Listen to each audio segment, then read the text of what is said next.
Om Swastiastu. Perkenalkan, nama saya Ketut Devi Puspasari, NIM 1813031016. Jadi di sini saya akan mempresentasikan mengenai pengaruh suhu, pH, dan konsentrasi terhadap aktivitas enzim.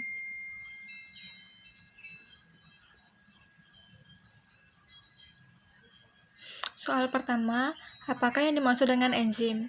Jadi, enzim adalah biomolekul yang berfungsi sebagai katalis atau senyawa yang mempercepat proses reaksi tanpa habis bereaksi dalam suatu reaksi kimia. Soal nomor 2, jelaskan jenis-jenis enzim. Jadi, terdapat 3 jenis enzim. Yang pertama, hidrolase. Hidrolase merupakan enzim-enzim yang menguraikan suatu zat dengan pertolongan air. Hidrolase dapat dibagi atas kelompok kecil berdasarkan substratnya, yaitu karbohidrase, esterase, dan proteinase. Karbohidrase yaitu enzim-enzim yang menguraikan golongan karbohidrat, misalnya amilase, maltase, sukrase, laktase, selulase, dan pektinase. Esterase merupakan enzim-enzim yang memecah golongan ester, misalnya lipase dan fosfatase. Protease merupakan enzim-enzim yang menguraikan golongan protein, misalnya peptidase, gelatinase, dan renin. Jenis yang kedua yaitu oksidase dan reduktase. Oksidase dan reduktase merupakan enzim yang menolong dalam proses oksidasi dan reduksi.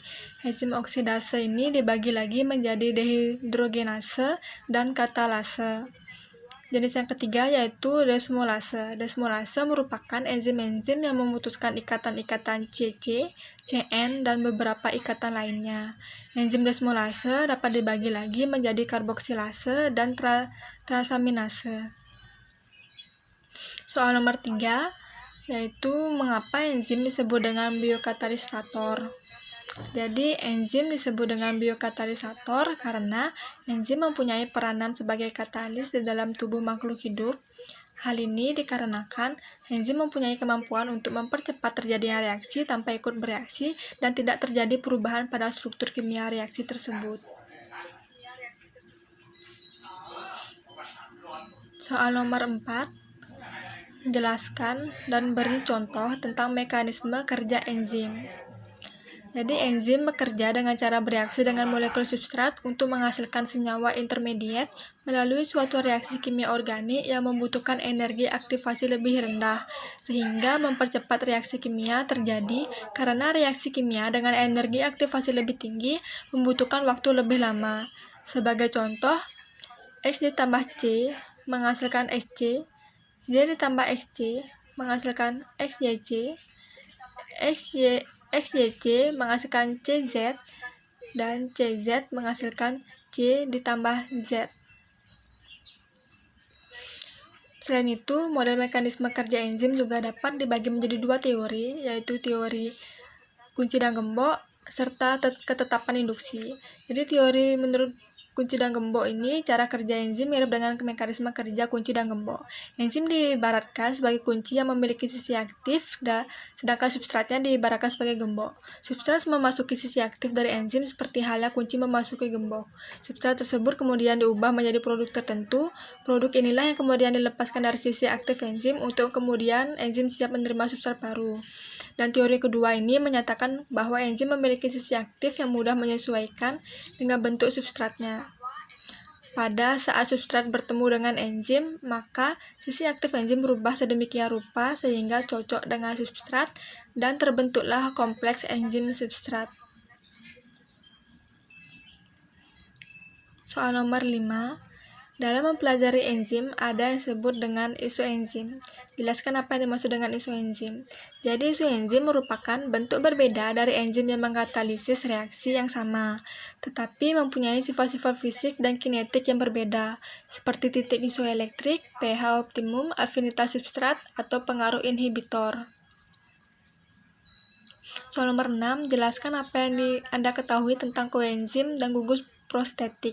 Jadi, koenzim dan gugus prostetik ini merupakan 2 jenis molekul penolong. Koenzim adalah molekul organik yang terikat secara longgar dengan enzim untuk membantu reaksi. Sedangkan gugus prostetik adalah molekul organik atau besi logam yang berikatan erat atau kovalen dengan enzim untuk membantu reaksi kimia. Soal nomor 7, enzim merupakan suatu protein. Gambarkan model struktur enzim. Jadi terdapat dua model struktur enzim. Yang pertama yaitu model gembok dan kunci. Enzim ini diumpamakan sebagai gembok yang mempunyai bagian kecil dan dapat mengikat substrat. Bagian enzim yang dapat berikatan dengan substrat disebut sisi aktif. Substrat diumpamakan kunci yang dapat berikatan dengan sisi aktif enzim. Model yang kedua yaitu model penetapan induksi. Jadi sisi aktif enzim merupakan bentuk yang fleksibel. Ketika substrat memasuki sisi aktif enzim, bentuk sisi aktif termodifikasi melingkupi substrat membentuk kompleks. Ketika produk sudah terlepas dari kompleks, enzim tidak aktif menjadi bentuk yang lapas, sehingga substrat yang lain kembali bereaksi dengan enzim. Di gambar sebelah kanan ini terdapat dua gambar. Pada gambar di atas merupakan model gembok dan kunci. Dan pada gambar di bawah merupakan model ketetapan induksi. Soal nomor 8, apa perbedaan unit aktivitas dan aktivitas spesifik dari suatu enzim? Jadi perbedaan utama antara aktivitas enzim dan aktivitas spesifik adalah aktivitas enzim merupakan mol substrat yang dikonversi oleh enzim per satuan waktu, sedangkan aktivitas spesifik adalah aktivitas enzim per miligram total enzim. Lebih lanjut, aktivitas enzim mengukur jumlah enzim aktif yang ada dalam kondisi tertentu, sementara aktivitas spesifik mengukur kemurnian enzim dalam campuran.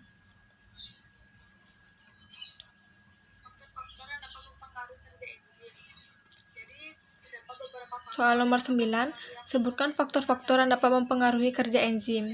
Jadi, terdapat beberapa faktor yang dapat mempengaruhi aktivitas enzim antara lain suhu, pH, konsentrasi enzim, konsentrasi substrat, aktivator, dan inhibitor. Soal nomor 10, mengapa substrat dapat mempengaruhi aktivitas enzim? Jadi hal ini dikarenakan enzim tidak dapat bereaksi dengan substratnya. Pada saat bertambahnya konsentrasi substrat pada suatu reaksi akan meningkatkan kecepatan reaksi. Saat jumlah enzim pada reaksi itu tetap. Tetapi pada saat seluruh sisi aktif enzim sedang melakukan kerja, penambahan konsentrasi substrat tidak dapat meningkatkan kecepatan reaksinya. Soal nomor 11, mengapa pH dan suhu dapat mempengaruhi aktivitas enzim? Jadi, perubahan pH dapat mempengaruhi perubahan asam amino kunci pada sisi aktif enzim, sehingga menghalangi sisi aktif berkombinasi dengan substratnya. Perubahan pH dapat mempengaruhi efektivitas sisi aktif enzim dalam membentuk kompleks enzim substrat. Selain itu, perubahan pH dapat menyebabkan terjadinya proses denaturasi sehingga menurunkan aktivitas enzim. Pengaruh suhu terhadap reaksi yaitu peningkatan suhu dapat mempercepat reaksi, molekul lebih cepat dan akhirnya lebih banyak yang berinteraksi.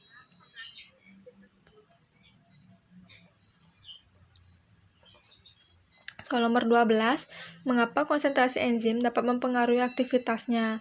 Jadi, konsentrasi enzim dapat mempengaruhi aktivitasnya karena kecepatan suatu reaksi yang menggunakan enzim tergantung pada konsentrasi enzim tersebut. Pada suatu substrat tertentu, kecepatan reaksi bertambah dengan bertambahnya konsentrasi enzim. Hubungan antara laju reaksi dengan konsentrasi enzim berbanding lurus.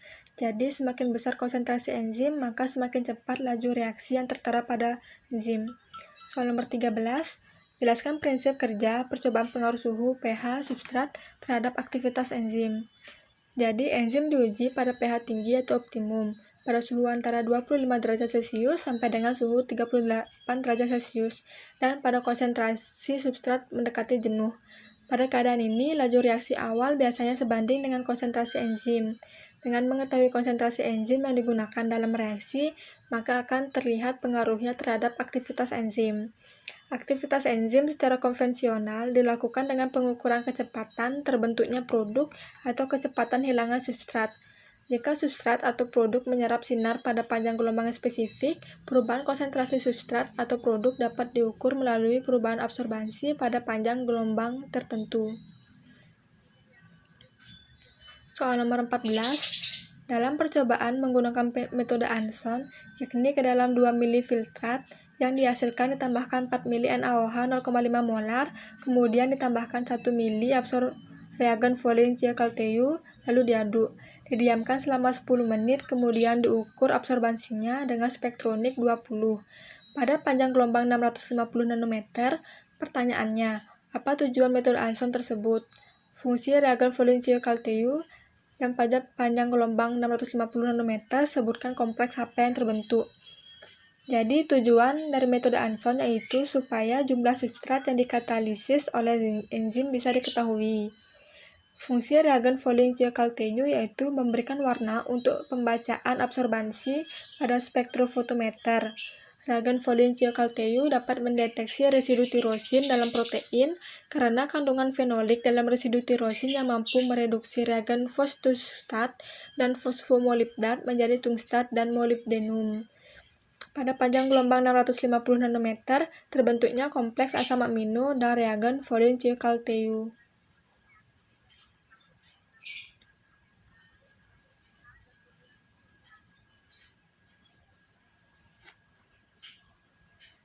Soal terakhir yaitu soal nomor 15. Buatlah grafik hubungan antara kecepatan reaksi dengan konsentrasi substrat, konsentrasi enzim, pH, dan suhu yang digunakan. Jadi pada gambar sebelah kiri merupakan gambar grafik hubungan antara kecepatan reaksi dengan konsentrasi substrat. Nah, gambar kedua merupakan gambar grafik hubungan antara kecepatan reaksi dengan konsentrasi enzim, dan gambar ketiga merupakan gambar grafik hubungan antara kecepatan reaksi dengan suhu, dan gambar paling kanan merupakan gambar grafik hubungan antara kecepatan reaksi dengan pH. Sekian presentasi yang dapat saya sampaikan. Apabila ada kesalahan kata, saya mohon maaf. Saya tutup dengan Parama Santi. Om Santi Santi Santi Om.